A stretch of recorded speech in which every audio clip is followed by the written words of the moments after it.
ಓಂ ನಮೋ ನಾರಾಯಣ. ಓಂ ನಮೋ ನಾರಾಯಣ. ಓಂ ನಮೋ ನಾರಾಯಣ. ಈಗ ನಮ್ಮ D K Shivakumar ಅವ್ರಿಗೆ ಮುಂಗಾರು ಮಳೆ ಕೈ ಕೊಡ್ತು ಅಂತಂತ ಎಲ್ಲ ಹೇಳ್ತಾ ಇದ್ರೆ ಅದನ್ನೀಗ ಬರಗಾಲ ಎಂದು ಘೋಷಿಸಿ ಅಂತ ವಿರೋಧ ಪಕ್ಷದವರು ಮತ್ತು ಇವ್ರುಗಳೆಲ್ಲ ಕೇಳಿದ್ರೆ ಇವ್ರೇನು ಹೇಳ್ತಾವ್ರೆ ಅಂದರೆ, ಈಗ ಈಗಲೇ ನಾನು ಬರ ಘೋಷಣೆ ಮಾಡಲ್ಲ ಎಂದ ಡಿ ಕೆ ಶಿವಕುಮಾರ್. ಮತ್ತು ಇನ್ನೇನು ಮಾಡ್ತಾರಂತೆ, SIR ಇದೆಯಲ್ಲ, SIR ವಿರುದ್ಧ ಪ್ರತಿಪಕ್ಷದ ದೂರು ಯಾರಿಗೆ? ಚುನಾವಣಾ ಆಯೋಗಕ್ಕೆ. ಮತ್ತು ಇವ್ರು ಮಾಡ್ತಕ್ಕಂಥ ಕುತಂತ್ರ ಕೆಲಸಗಳೆಲ್ಲ ಕಾಂಗ್ರೆಸ್ನವರು ಅದನ್ನೀಗ ಸಹಿಸ್ಕೊಳ್ಳಾರ್ದು ಈಗ ದೂರಿನಿಂದ ನೀಡಿದ್ದಾರೆ. ಮತ್ತು ಇನ್ನೊಂದು ಏನಪ್ಪ ಹಂಗಂತಂದರೆ, ಬೆಂಗಳೂರಲ್ಲಿ ಫುಟ್ಪಾತ್ ತೆರವು ನಡೀತದೆ. ಆದರೆ ಫುಟ್ಪಾತ್ ತೆರವು ನಡೆದುಬಿಟ್ರೆ ಪಾಪ ಪೊಲೀಸ್ನವ್ರಿಗೆ ಮತ್ತು ಕಾರ್ಪೊರೇಷನ್ನವ್ರಿಗೆ ಎಲ್ಲ ಚಂದ ವಸೂಲಾಯ್ತಾಯಿತ್ತು. ಅದು ನಿಂತೋಗುತ್ತಲ್ಲ. ಏನೊಂದು ವಾರ 15 ದಿನ ಕೃಷ್ಣ ಬೈರೇಗೌಡ್ರೆ, ಏನಮ್ಮಮ್ಮ ಅಂದರೆ 1 ವಾರ 15 ದಿನ ನಿಮ್ಮನ್ನು ನೀವು ಮಾಡಿರ್ತಕ್ಕಂಥ ಕಾನೂನಿಗೆ ನೆರವೇರಿಸ್ತಾರೆ. ಯಾಕೆ ಅಂತಂದರೆ ನಿಮ್ಮ ಅಧಿಕಾರಿಗಳಿಗೆ ಯಾವುದು ಅವ್ರಿಗೆ ಲೆಕ್ಕಕ್ಕೆ ಇಲ್ಲ. ಹಿಂದ್ಗಡೆ ನೀವು ಆ ಕಡೆಯಿಂದ ಖಾಲಿ ಮಾಡ್ಕೊಂಡು ಹೋದರೆ ಹಿಂದ್ಗಡೆಯಿಂದ ಕೂರಿಸ್ಕೊಂಡು ಬರ್ತಾರೆ. ಯಾಕೆ ಹಂಗಂದ್ರೆ ಅವ್ರಿಗೆ ಮಾಮೂಲಿ ಬರ್ತಾಯಿತ್ತು, ದಿವಸ ಸಾವಿರಾರು ರೂಪಾಯಿ ಬರ್ತಾಯಿತ್ತು ಅವ್ರಿಗೆ, ಒಂದೆರಡಲ್ಲ. ಒಬ್ಬ ಪೊಲೀಸ್ ಕಡಿಮೆ ಇಲ್ಲ ಅಂತಂದ್ರು 3,000 4,000 ತಗೊಂಡು ಹೋಗೋರು. ಎಲ್ಲ ರೋಡಲ್ಲೂ ಭಿಕ್ಷೆ ಬೇಡ್ತಾಯಿದ್ರು. ಭಿಕ್ಷೆ ಬೇಡೋದನ್ನು ತಪ್ಪಿಸಿದ್ದೀರ ಅಂತ ನಾನೊಂದು ವೇಳೆ ಖುಷಿಪಟ್ಟಿದ್ದೆ. ಆದರೆ ನಾನು ಪುನಃ ಮತ್ತೆ ಎಲ್ಲ ಸಣ್ಣ ಪುಟ್ಟದಾಗ ನೋಡಿದೆ, 1 ವಾರ ಇರ್ರಿ ಆಮೇಲೆ ನೋಡೋಣ ಹಂಗಂತ ಎಲ್ಲ ಅವರವರೇ ಮಾತಾಡ್ಕೊತಾ ಇದ್ದಾರೆ. ಇದು ಫುಟ್ಪಾತು ತೆರವು ಹೆಸರಿಗೆ. ನೀವು ಪಾಪ ಮುಂದ್ಗಡೆಯಿಂದ ಪ್ರಾಮಾಣಿಕತೆಯಾಗಿ ನೀವು ಮಾಡ್ಕೊಂಡು ಹೋಗಿ, ಹಿಂದ್ಗಡೆಯಿಂದ ನಾವು ಅಧಿಕಾರಿಗಳು ನಾವು ಈ ಕೆಲಸ ಮಾಡ್ತೀವಿ ಅಂತ. ನೀವು ಒಂದು ಕೆಲಸ ಏನು ಮಾಡಬೇಕು ಅಂದರೆ, ಈ ಫುಟ್ಪಾತಲ್ಲಿ ಇರೋ ಜನರ ಹತ್ರ ದುಡ್ಡಿನಿಗೆ ತಗೋತಾರೆ ಅಂತ ಗೊತ್ತಾದರೆ ಅವ್ರನ್ನ ಸಸ್ಪೆಂಡ್ ಮಾಡ್ತೀವಿ ಅಂತ ಮಾಡಿದ್ರೆ, ಒಂದು 4 ಜನಕ್ಕೆ ಸಸ್ಪೆಂಡ್ ಮಾಡಿದ್ರೆ ಆವಾಗ ಒಂದು ವೇಳೆ ಸಕ್ಸಸ್ ಆಗ್ಬೋದಾ ಏನು. ಹಂಗೂ ಆಗಲ್ಲ. ಹಂಗೂ ಅವರು ಕದ್ದು ಮುಚ್ಚಿ ಮಾಡ್ತಾನೆ ಇರ್ತಾರೆ. ಯಾಕೆಂದರೆ ಇವರು ಭಿಕ್ಷುಕರು. ನಿಮ್ಮ ಪೊಲೀಸ್ ಅಧಿಕಾರಿಗಳು, ಕಾರ್ಪೊರೇಷನ್ನವರೆಲ್ಲ ಏನು ಗೊತ್ತಾ, ಭಿಕ್ಷುಕರು. ಇವರೆಲ್ಲ ಮಾಮೂಲಿ ಮ್ಯಾನ್ಗಳಲ್ಲ. ಇವರು ಭಿಕ್ಷಕ್ಕೋಸ್ಕರ ಸರ್ಕಾರಕ್ಕೆ ಸೇರಿಕೊಂಡಿರೋದು ಕೆಲಸಕ್ಕೆ, ಭಿಕ್ಷೆ ಮಾಡೋಕ್ಕೆ. ನಮ್ಮಂತೆಯವ್ರಿಗೆ ಕಾವಿ ಬಟ್ಟೆ ಹಾಕೊಂಡವ್ರು ಭಿಕ್ಷೆ ಮಾಡಿದ್ರೆ ತಗೊಂಡೋಗಿ ಬೆಗ್ಗರ್ ಕಾಲೋನಿಗೆ ಹಾಕ್ಬಿಡ್ತೀರ. ಆದರೆ ಇವ್ರಿಗೆಲ್ಲ ಎಲ್ಲ ಹಾಕ್ತೀರಾ? ಯಾವ ಕಾಲೋನಿಯಲ್ಲಿ ಹಾಕ್ತೀರಾ?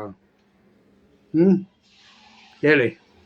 ಯಾರು ಭಿಕ್ಷೆ ಮಾಡ್ತಾವನೆ ಅಂತ ಗೊತ್ತಾಗ್ಬಿಟ್ರೆ ತಗೊಂಡೋಗ್ಬಿಟ್ಟು ಬೆಗ್ಗರ್ ಕಾಲೋನಿಲಿ, ಮಾಗಡಿ ರೋಡ್ ಬೆಗ್ಗರ್ ಕಾಲೋನಿಲಿ ಹಾಕ್ಬಿಡ್ತೀರ. ಈ ಪೊಲೀಸ್ ಅಧಿಕಾರಿಗಳಿಗೆ ಯಾವ ಬೆಗ್ಗರ್ ಕಾಲೋನಿ ಇದೆ? ಈ ಭಿಕ್ಷೆ ಬೇಡವ್ರಿಗೆ ಫುಟ್ಪಾತಲ್ಲಿರೋ ಎಲ್ಲ ಅಂಗಡಿಗಳಲ್ಲೂ, ಒಂದು ಅಂಗಡಿಲಲ್ಲ, ಎಲ್ಲ ಅಂಗಡಿನಲ್ಲೂ ಕೇಳ್ತಾ ಇರ್ತಾರೆ. ಅವ್ರಿಗೆ ಅದೇ ಕೆಲಸ. ಅರ್ಥಾಯ್ತಾ? ಯಾವ ಅಂಗಡಿನೂ ಬಿಡಲ್ಲ, ಒಂದು ಅಂಗಡಿನೂ ಬಿಡಲ್ಲ. ಬನ್ನಿ ಈ ಕಡೆ ಗೋರಿಪಾಳ್ಯ, ಗುಡ್ದಳ್ಳಿ, ಇಲ್ಲಿ ಮಾಮೂಲಿ ಅಂಗಡಿಗಳಲ್ಲೇ ವಸೂಲು ಮಾಡ್ತಾರೆ. ಸಂಜೆ ಆಯಿತು ಅಂದರೆ ಏನೋ ಹೇಳ್ತಾರಪ್ಪ ಅವರು ಫುಲ್ ಡ್ಯೂಟಿ ಮಾಡಿಬಿಟ್ರಂತೆ ಪಾಪ, ಕಷ್ಟ ಬಿದ್ದು. ಎಲ್ಲೋ ಕೂತಿರ್ತಾರೆ, ಎಲ್ಲೋ ಇದು ಬಂದಂಗೆ ಎಲ್ಲರ ಹತ್ರ ಕೈ ಒಡ್ಡೋದು. ಇದಕ್ಕೊಂದು ಕಡಿವಾಣ ಹಾಕಿ ನೋಡೋಣ ಮಿಸ್ಟರ್ ಯಾರೋ ಕೃಷ್ಣ ಬೈರೇಗೌಡ್ರೆ. ಇದನ್ನು ತಪ್ಪಿಸಿದ್ರೆ ನೋಡಿ ಒಂದು ವೇಳೆ ಸರಿಯಾಗ್ಬೋದು. ನಮ್ಮ ಡಿ ಕೆ ಶಿವಕುಮಾರ್ ಅವರು ಹೇಳ್ತಾವ್ರೆ, ಭ್ರಷ್ಟ ಸರ್ಕಾರವನ್ನೀಗ ನಾನು ನಿರ್ಮೂಲನೆ ಮಾಡ್ತೀನಿ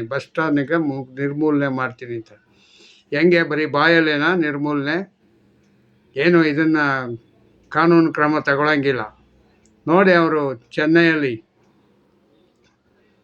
ವಿಜಯ್ ಅವರು ಮಾಡಿದ್ದಾರೆ ಭ್ರಷ್ಟರನ್ನೀಗ. ನಿನ್ನೆ ಒಬ್ಬ ಯಾರೋ ಪಕ್ಷದ ಕಾರ್ಯದರ್ಶಿ ಒಬ್ಬ ಇದನ್ನು ಮಾಡಿದ್ದಾನೆ, ಅವನ ಇಮ್ಮಿಡಿಯೇಟ್ ಪಕ್ಷದಿಂದ ಒಗೆದಿದ್ದಾರೆ. ಮತ್ತು ಅವ್ರಿಗೆ ಏನೋ ಶಿಕ್ಷೆ ಕೊಡಬೇಕು, ಆ ಶಿಕ್ಷೆ ಕೊಟ್ಟಿದ್ದಾರೆ. ನಿಮ್ಮ ಕೈಲಾಗುತ್ತಾ ಹಂಗೆ? ಕಾಂಗ್ರೆಸ್ ಕೈಲಾಗುತ್ತಾ? ಕಾಂಗ್ರೆಸ್ ಕೈಯಲ್ಲಿ ಏನಾದ್ರು ಈ ಥರದ್ದೊಂದು ಒಳ್ಳೆ ಕೆಲಸ ಆಗಿಬಿಟ್ರೆ ಪಾವನ ಆಗಿಬಿಡುತ್ತೆ ರಾಜ್ಯನೇ.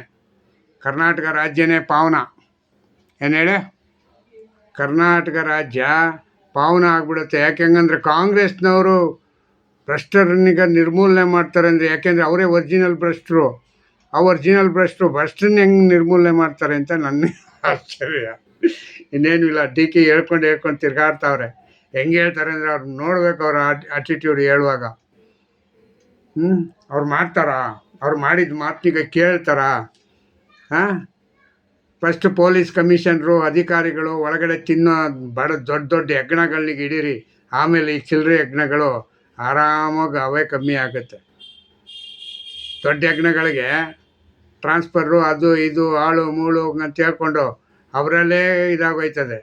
ಇನ್ನು 40% ಅಂತ 40% ಹೋಗಿ ಈಗ 60% ಆಯಿತು ಅಂತ ಅವರೇ ಹೇಳ್ತಾವ್ರೆ.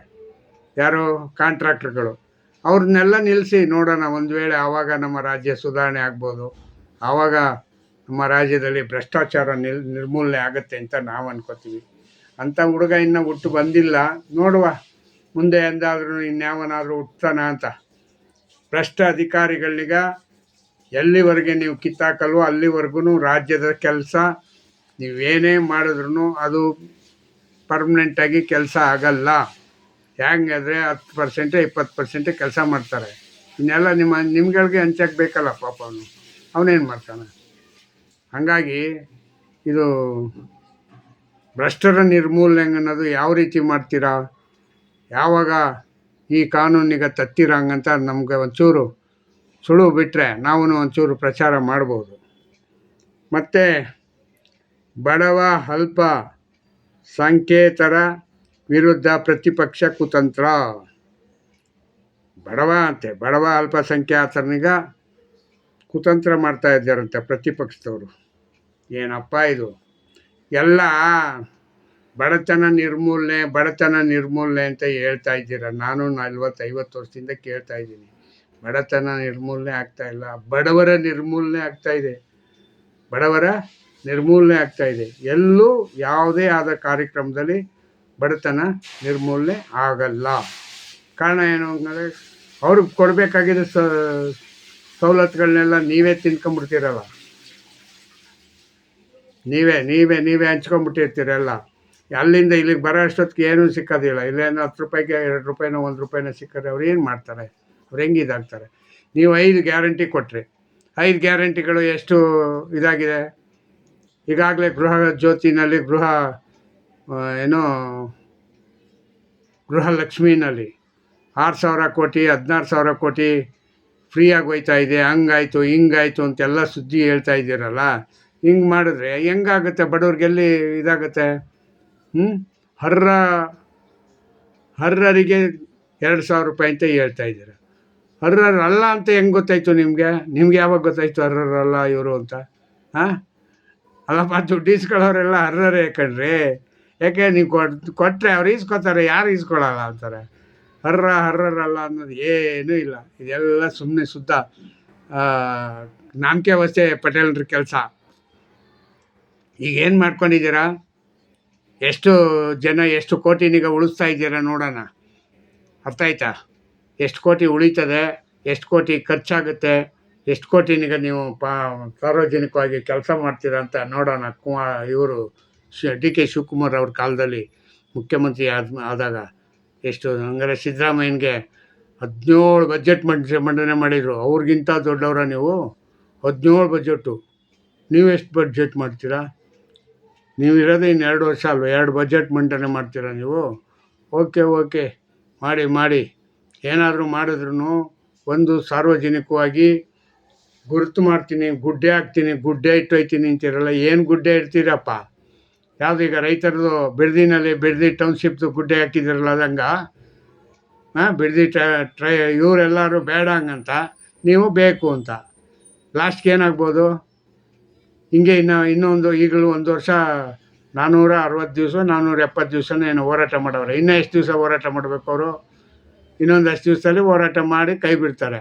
ಆವಾಗ ನೀವು ತಣ್ಣಗಾಯ್ತೀರ, ಆಗಲಿಲ್ಲ ನಮ್ಮ ಕೈಯಲ್ಲಿ ಹಿಂಗಂತ. ಇಷ್ಟೇ ಆಗೋದು, ಇನ್ನೇನೂ ಆಗಲ್ಲ.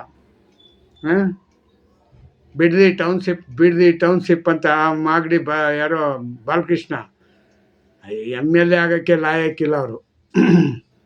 ರೈತರನ್ನ ಹೋಗಿ ಮಾತಾಡ್ಸೋದು ಎಲ್ಲಿ ಬಂತು? ರೈತರನ್ನೀಗ ಮಾತಾಡಿಸಿ ವಿಶ್ವಾಸಕ್ಕೆ ತಗೊಂಡು ಅವ್ರನ್ನೀಗ ಮಾತುಕತೆ ಮಾಡಿಸಿ ಒಂದು 10% ಆದರೂ ಬದಲಿ ಮಾಡಿದರೆ ಹೌದಪ್ಪ ಇವರು ಒಬ್ಬ ತಕ್ಕಂಥ MLA ಹಂಗಂತ ಹೇಳ್ಬೋದಾಗಿತ್ತು. ಅಲ್ಲಿಗೆ ಹೋಗಲೇ ಇಲ್ಲ ಅವ್ರ ಊರಿಗೆ, ಬೈರಮಂಗಲಕ್ಕೆ. ಬೈರಮಂಗಲಕ್ಕೆ ಹೋದ್ರೆ ಎಲ್ಲಿ ಹೊಡಿತಾರೋ ಜನ ರೊಚ್ಗೆದ್ದು ಎಲ್ಲಿ ಅಟ್ಟಾಡಿಸ್ಕೊಂಡು ಮೂಲೆಗೆ ಹಾಕೊಂಡು ಹೊಡಿತಾರೋ ಹಂಗಂತ ಹೇಳ್ಬಿಟ್ಟು ಬಿಟ್ಬಿಟ್ರಿ. ಮತ್ತು ಇನ್ನೇನಾಗುತ್ತೆ? ಅಲ್ಲ ರೀ, ಟೌನ್ಶಿಪ್ಪು ಅಂತಂದರೆ ಹೆಂಗಿರಬೇಕು? ಏನೋ ಒಂದು 50% 60% ಜನ ಒಪ್ಕೋತಾವ್ರೆ ಹಂಗಂದ್ರೆ ಪರವಾಗಿಲ್ಲ. 30% 40% ಇವರು ಜನ ಒಪ್ಕೋಬೇಕು ಹಂಗಂತ ಯಾರೋ ಒಂದಷ್ಟು ಜನನೂ ಫೋರ್ಸ್ ಮಾಡ್ತಾರೆ. 80% ಜನ ಒಪ್ಪಿಲ್ಲ. ನೀವು 20% ನಿಕ್ಕೊಂಡು ನಮಗೆ ಟೌನ್ಶಿಪ್ ಮಾಡ್ತೀವಿ ಅಂತ ಹೇಳಿದ್ರೆ ಹೆಂಗಾಗುತ್ತೆ ಇದು? ಯಾವ ರೀತಿ ಸಾಧ್ಯ ಇದು? ಸಾಧ್ಯ ಆಗೋ ಕೆಲಸನ? ಇಷ್ಟು ಇವತ್ತು ಹೇಳಿ ನನ್ನ ಮಾತಿನೀಗ ಮುಗಿಸ್ತೀನಿ. ಜೈ ಹಿಂದ್, ಜೈ ಕರ್ನಾಟಕ ಮಾತೆ. ಓಂ ನಮೋ ನಾರಾಯಣ, ಓಂ ನಮೋ ನಾರಾಯಣ, ಓಂ ನಮೋ ನಾರಾಯಣ. ಇಷ್ಟು ಹೇಳಿ ನನ್ನ ಮಾತು ಮುಗಿಸ್ತೀನಿ. ಜೈ ಹಿಂದ್, ಜೈ ಕರ್ನಾಟಕ ಮಾತೆ. ಓಂ ನಮೋ ನಾರಾಯಣ.